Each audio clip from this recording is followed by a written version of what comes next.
Rekaman suara berdurasi 19 menit antara Paula Verhoeven dan Baim Wong kembali bocor. Kali ini, Baim Wong menunjukkan kekecewaannya saat mendapati Paula dan sahabatnya Nico Surya menjelek-jelekannya melalui direct message. Terdengar dalam pembicaraan mereka, Paula mulanya mengaku sebagai istri yang belum bisa menghandle Baim secara baik. Menurut Paula, justru Nicolah yang selalu mengingatkannya untuk menjadi istri yang baik.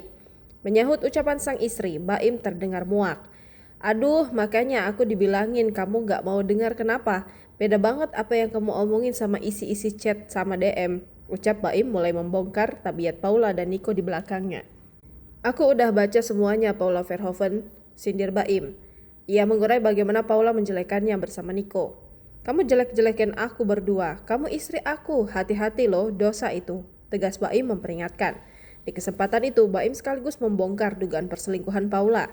Berawal dari kecurigaan Baim tatkala mendapati istrinya selalu lama di kamar mandi. Dalam percakapan itu, Paula juga tak tampak membantah ucapan Baim. Terdengar Paula menyahut ucapan suaminya. Setelah itu di belakang aku, kamu gak tahu kan aku sering kalau kamu di kamar mandi agak bertanya. Aku tuh gak bodoh sayang. Di kamar mandi berapa? 2 jam. Ngapain? Kecuali chatting. Gak bodoh aku, ucap Baim. Dia lantas menuding Paula memanipulasi fakta.